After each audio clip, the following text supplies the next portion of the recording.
Kuha na. Yung pangatlo na.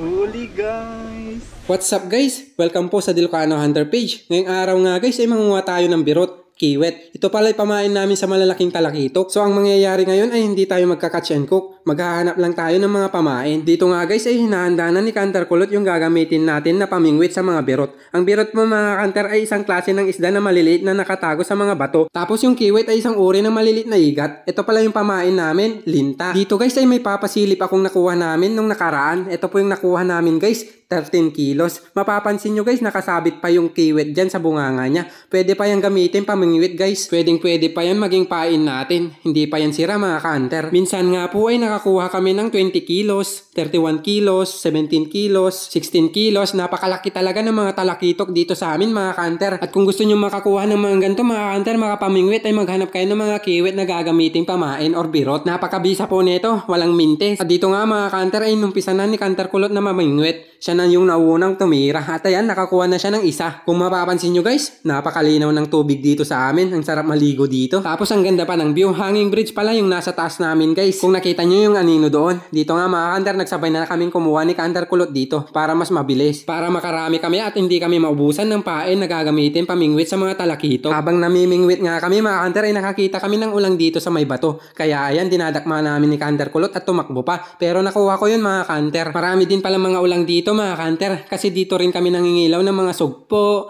mga alimango, at mga iba't ibang klase ng mga isda at marami pang iba mga kanter. Kaya sulit na sulit yung pagpunta mo dito pag binisita mo kami. At itong birot na to mga kanter at kiwet ay hindi lang namin pamain. Kinakain rin namin to paminsan-minsan. Ang masarap na luto dito mga kanter ay sinigang, nilaga at saka prinito. Masarap din po palang inihaw ito mga kanter at isawsaw sa bagoong. Enjoy nga to kapag nakakuha ka mga kanter. Tapos dito nga mga kanter ay may kinukuha si Kantar Kulot. Ito pala ay igat or kiwet mga kanter. Pagka si kiwet or igat yung dumadawi mga kanter ay ramdam mo rin. Malakas kasi yung hatak nito. Hindi katulad sa birot, paunti-unti lang. Ayaw ngang tantanan ni Kantar Kulot ito mga kanter dahil mas mabisa ito kaysa sa birot. Dito nga guys ay ramdam na ni Kantar Kulot na makukuha daw ito.